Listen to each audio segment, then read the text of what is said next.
there you go. It's the show that evidently has way more vacation time than I was told about. I mean, it's really unbelievable. Yeah, you're the Lone Ranger. I mean, you'd think I would have the most vacation time. I haven't been here the longest. Turns out, not the case at all. It's first things first. Coming up, Jerry Jones doubles down on CeeDee Lamb. But is he ready to go all in on his all-pro receiver? Also, Brandon Ayuk airs out his grievances on social media. Where will he be suiting up in week 1? And finally, after a brief flirtation and courtship, I officially committed to the Chicago Bears. Thankfully, Caleb Williams' debut made it look like the right decision. I'm Nick Wright alongside Greg Jennings. Brew and Wilds are out. Wilds will be back tomorrow. Brew will be back sometime before Labor Day. Coach Mangini will be joining us shortly. Greg, are you ready to join me on Caleb Williams? Probably already a top 5 quarterback. I'm there. Okay. Oh, yeah, you're there? Okay. All right. We'll get into it. All right. We'll discuss. But we're going to start in France, talking some hoops. Team USA taking down the host nation France on Saturday, 98-87 to win the gold, thanks to some late heroics by Wardell Stephen Curry. He finished with 24 points, all of which coming on threes, couple of daggers, and arguably the single most iconic shot of his entire career. Greg, Curry now has a gold medal to go along with his 4 NBA titles, and we're going to talk legacy here. And before I go to you, here's where I stand. This is the final piece for him. He was obviously a made man. A lot of people thought already top 10 all time, certainly in that 8 to 12 range all time, the greatest small player ever, all of those things. But his career did have a weird stretch is the wrong word, but he wins league MVP in 15, wins the championship. Is the first ever unanimous MVP in 16, looks like is going to win another championship. And then the next few years don't go exactly, I think, how his biggest fans or he himself planned. Obviously, losing the 2016 finals. Then they win 2 more championships, but Kevin Durant's the best guy in those finals. Then Steph loses a season with the hand injury. It's like, oh, okay. We kind of know where he's going to be historically.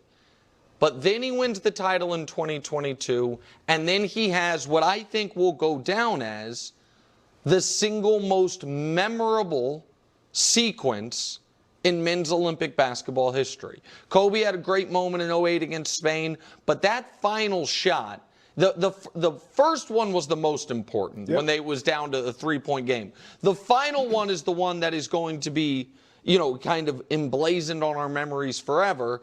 And for him to do this, if we can show it, in the final 250 of the game, hit 4 threes so he's only done that one other time in his career. It was actually in a finals game they lost in 2015.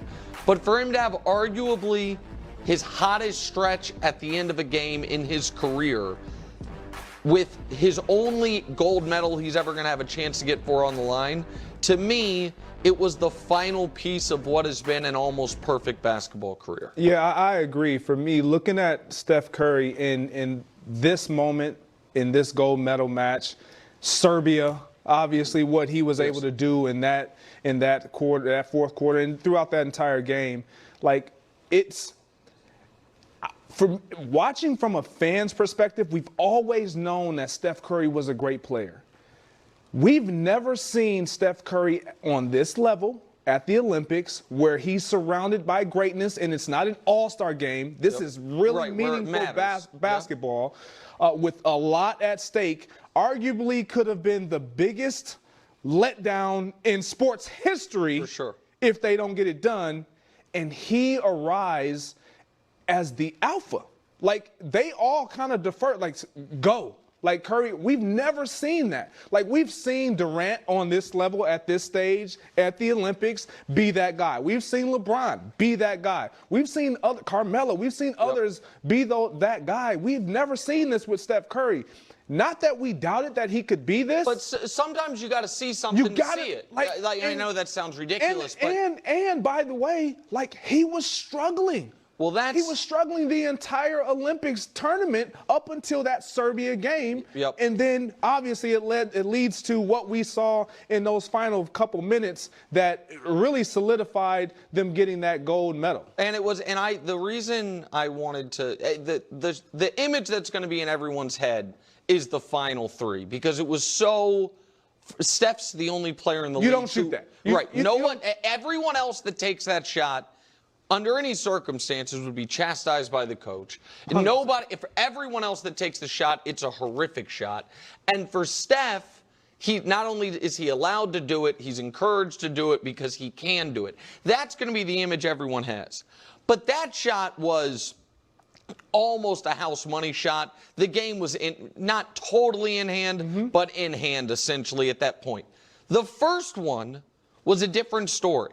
And up to that point, Steph had been fine in the game, but he had 12 points, and there was less than 3 minutes left. He had one good game the whole tournament, as you mentioned, the Serbia game, and a game that the U.S. had controlled the entire time.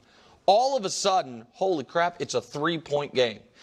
Steph had some turnovers, LeBron had some turnovers. It looked like, oh wait, is this all of a sudden? Are they going to lose? I didn't think they were going to lose, but it was a one-possession game. And LeBron finds him, and Steph hits that three to let everyone relax. That, to me, was the biggest shot of the entire tournament, aside from maybe Durant's jumper in the Serbia game. And there's no one else in the world you'd rather taking that three-pointer than Steph Curry. Yeah, and I don't want to overlook the idea that Steve Kerr is the head coach, because I think all of this plays into why we were able to see Steph emerge and have these moments against Serbia, obviously in the waning moments of the gold medal match, because he had a coach who understood, like, this is who he is. But not only did the coach understand it, the other guys on the floor, this was the ultimate remove ego, allow this man, because they've all seen it. Kevin Durant has obviously been on the floor with him while he's done these types of things. LeBron has never been a teammate when it matters, when Steph Curry has been doing these types of things, unless he's on the floor and he's an opponent. We've all seen it. But for Steph Curry to get it going, and the guys even on the bench to know he has it going, for Steph Curry to start almost demanding the ball, but not even needing to demand it, because the moment they cross half court, everybody was going to find him. Get out the way, let's try to get him the ball, because you know when he gets to that point, it's almost nothing but nylon. You got to give the man respect, and I think this took his legacy to. It's just a final little piece. Just a little notch higher. I totally agree, because it's a memorable Olympic moment. And without LeBron and Steph both being brilliant in the Serbia game, they lose. And without Steph hitting this flurry of threes at the end of this game, I don't know if they lose or not, but I know that if he misses that first one, it's France ball in the three-point game, and we'll see what the hell happens. And I loved the fact that early in the tournament, everyone was deferring to LeBron. They said, what was the difference in some of those games? They said, we have LeBron James. The South Sudan game and the game after that when he hit basically the game winner. Durant had missed time. Durant then comes in the first game that matters off the bench and goes like 10 of 10 from the field to start that game, plays basically a perfect game of basketball. And then at the end, it was Steph Curry. The three flag bearers, well, metaphorically, standard bearers of this era of basketball were the three guys the coaching staff and teammates leaned on. And they also, and we'll move on to the MVP stuff now, did something in these Olympics they've only done in a couple other Olympics.